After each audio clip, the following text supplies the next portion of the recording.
everybody, and welcome back to another episode of Life After Kids with Doctors Brooke and Lynne. I'm Dr. Brooke. I'm Dr. Lynne. And we're so glad you're here with us today. Hello. Hello. Tell them what we're talking about. We are talking about a tough topic. Yeah. For many. Aging parents. So just as we get older, we're moving out of being caretakers for our kids, many of us. And some of us are now moving into having to be caretakers for the next generation, for the generation ahead. Yeah. And it's tough. It's really tough. This makes my heart beat a little bit quicker because... You've lost a parent. Yeah, I have a whole story there that I can share, but it's sad because, you know, whenever you're focusing, when you're the caregiver, it's always hard. Even when your kids are little, it's tough. It's draining. You're exhausted. Like, you're pouring into them, but you're also watching them grow and thrive and learn and become. And when you're taking care of somebody that's elderly, you're pouring into them. You're giving them all that time. You're giving them yourself, and you're drained and you're tired. But you're not watching them grow and thrive. You're watching them decline, and it's very sad. Like, you're not getting the, I guess, the feedback and the joy. There's some joy in being with them, but I mean, do you know what I'm saying? Yes, you're not getting that. You're not, filled with seeing them grow. Butterfly into watching them, or that little bird, and then they get to fly. And you get the joy of that. It's coming in at the end stage of life, which is a winter of sorts, and rounding that out and concluding things in terms of a life, and that's so hard. It's difficult. So hard. Yeah, and we've talked to, you still have your mother with you, and she's in great health. She's very vital. My parents were young when they had me. My mom was only 20, so she's still, I'm 46, so she's still, and she's like, my mom lives her life. Like, she's in good health, and she loves to live, and she actually, I can't keep up with her and her friends when we're together, because they're like, I get tired, and I've got to okay, come on, get it together, bro. So it's not so much right now with our parents, but some of you have older parents. You're in different phases, and for me, it's my husband's grandmother that we're taken care of, and it's a tough... Yeah, and I lost my dad and watched him through a sickness there. I wasn't the primary caretaker, my mom was, but just, it's a whole discussion. It's, this part of our life, we're facing that more and more. As kids, we're invincible, right? In our 20s, some of us had to go through it, but most of us didn't. And now at this phase, we're just going to be, confronted with that a little bit more, and have our friends that we're going to have to support that are possibly taking care of parents. And it's just a bigger issue. Yeah, there's a whole discussion to have around there. And I think one of the most important things is, if you were with us last week, we talked about our 4 foundations. And this is where you really, an instance where if you're not working on your physical health and you're not working on your stress management, you have to start with yourself so that you're capable and in a good place to take care of somebody else, especially when it's an aging adult. So that would be my first and from a purpose point of view, so many of you are wired to be caretakers. That Enneagram personality type number 2. If you don't know this about yourself, you probably know that you love to take care of others, and you just get a special jolt and a thrill from being there to meet other people's needs. And sometimes you'll find that caretaker naturally gravitating to that. The other piece of that is, if you are in that, whether you're taking care of somebody, and that can become an identity. So no matter what happens with the parent maybe passing or with the child leaving, eventually that can be just a very quick shut off for that, because you haven't maybe realized how much of you don't clearly enjoy doing that, but you are wired to be there for a person in that way. And that's a very special thing. Absolutely. To be able it's a gift to be wired that way. It's a gift. But when that changes and shifts, to be aware that you now need to find another person to care for, or just that having that awareness to be able to make sure that you're rounding up that purpose and taking care of yourself so you don't have the fallout. For us, and I can share a little bit of, I won't get into all the details, but my husband is an only child, and his mother was an only child, and his grandmother, God bless her, who's awesome, and you've probably seen her on social media, was living with his mother, and his mother took care of her while Ken's mother got sick and passed away of cancer. And then we had Mimi, Ken's grandmother, and, you know, once again, his mother was an only child, so there was no other sibling there, and Ken's an only child. So, you know, you step up. You step up and you do what you have to do. So she moved to Massachusetts with us, and she's down the road. She's in she's also blind, which makes, she's going to be 99. Well, by the time you see this, she'll be 99. Wow. God bless her. But she's blind, and she hasn't been blind all her life. This is like in the last 10 years. So she's had to navigate that. But I think, you know, number one, that was that was the transition into that was a lot of stress. That really emotionally, that's where I say, like, take care of yourself and be proactive, because if you don't, you'll go into survival mode, which is what I did. Yeah.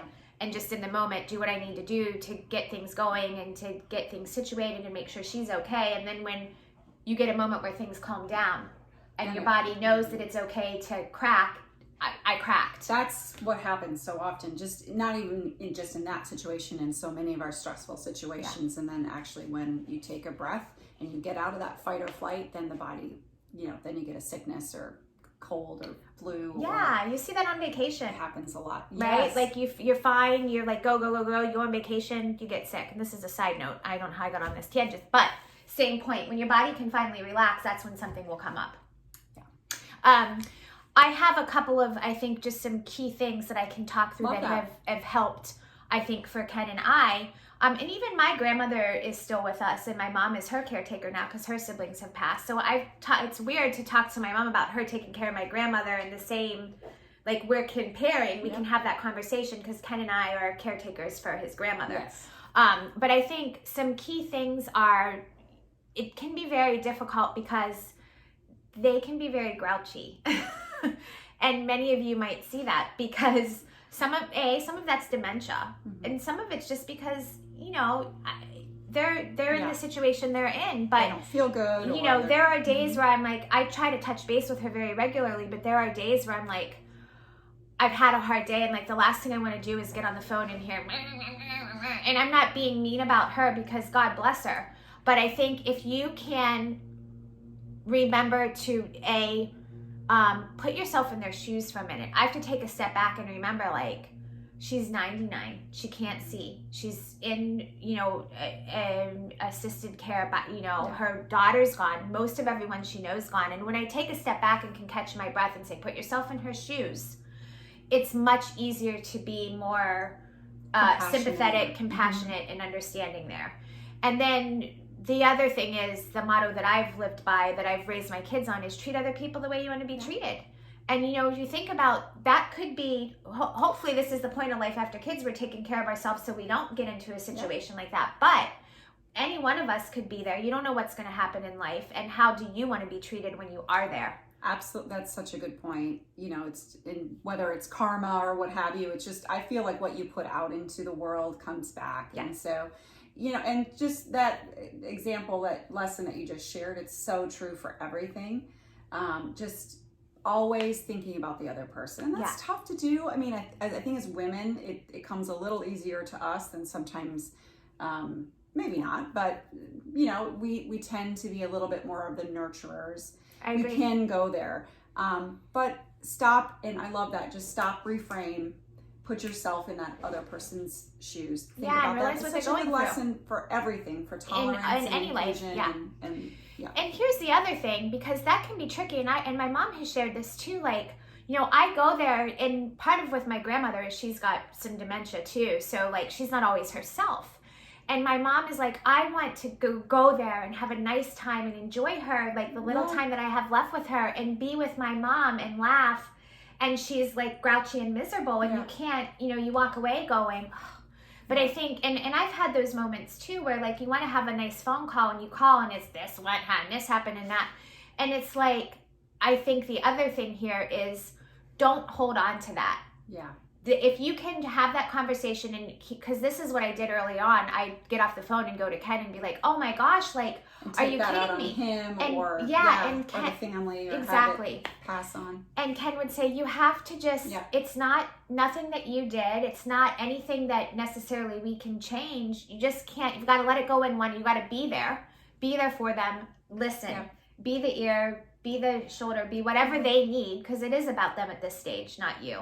And try to let it go in one ear and out the other, not hold on to it or take that on emotionally. Yeah. Well, I think that could play into your resilience a little bit, because when you walk away from that, you should celebrate that, because that's a you showed up. Yeah. And that was the success. The success wasn't that you sat there and went down memory lane and shared life lessons, in that particular moment, and had this movie picture, moment with your grandparents or your grandma or your mom or whoever it is. It's that you walk away from that knowing you went there.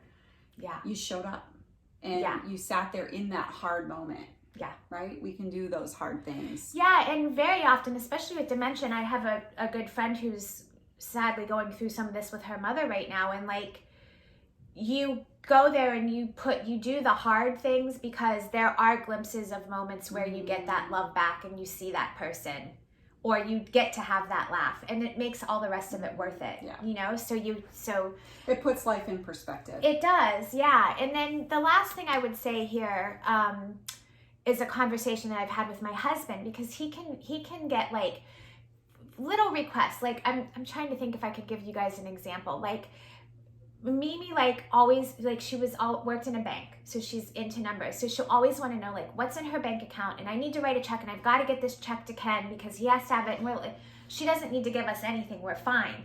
And he's like, I'm not calling her again, she doesn't need that check, that's ridiculous, like, and I'll go and I'll say, Ken, it's important to her. It's, number one, it's important to her, and it's going to make her feel better, it's going to ease her mind. Is it putting you out to do that?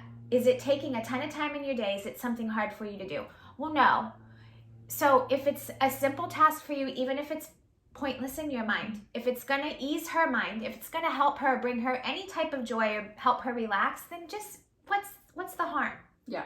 Have the conversation or do the thing. And I think that's important too, because it's, do you know what I'm saying? Yeah, because you can take care of you're taking care of Mimi, you're helping with her situation or accommodation and making her comfortable physically, but that actually brings her comfort emotionally. So it's meeting, we talk about meeting those needs for ourselves. You're meeting all the other needs for her. Yeah. Beyond just the basics. Yeah, exactly. So I think those are probably my biggest life lessons through all of this. And you've walked a lot of that. I mean, you've heard me. It's not easy, right? It's a tough thing. And I think, so that's another point, like just being there for your friend and realizing what they're going through. Absolutely. They're having hard life, real moments. Yeah. It's not like in the movies, it's hard. Yeah. And so just being there for your friend, letting them listen. So you be the caretaker for them. So many of us shared how it's difficult to have real friendships at this stage. Yeah. And finding people who align with, what you want to do and how you think and feel. But it starts by being there for a friend. So I would just say, do that, because you did that for me when my dad was sick. Yeah. And it's empathy is again, it's hard, but you just show up. Yeah, that's the key. I love to end on that note, and that you always like bring it home and give like such good advice, because that is huge. And I can tell you, like, from friends that I've seen, the one I shared about her mother, she still has kids at home. Like, if those people, reach out and say, hey, if you need some help with your kids today, can I get them somewhere for you? Can I take them for a day so you can regroup? And same thing with my mom, with my grandmother. Her and my dad like to travel. They like to come visit us. She has a network of friends, God bless them, that go to see my grandmother daily to make sure she's checked on, to ease my mom's mind. But just like sometimes we say it takes a village to raise your kids, it can take a village at this stage of life too, when we're taking care of elderly adults in our lives. So keep that in mind, and thank you for that. Yeah, that's huge. Of course. Yeah. Guys, thank you so much for tuning in again today. Make sure you're following us on all the social media platforms, and we look forward to talking to you again soon. Have a great day.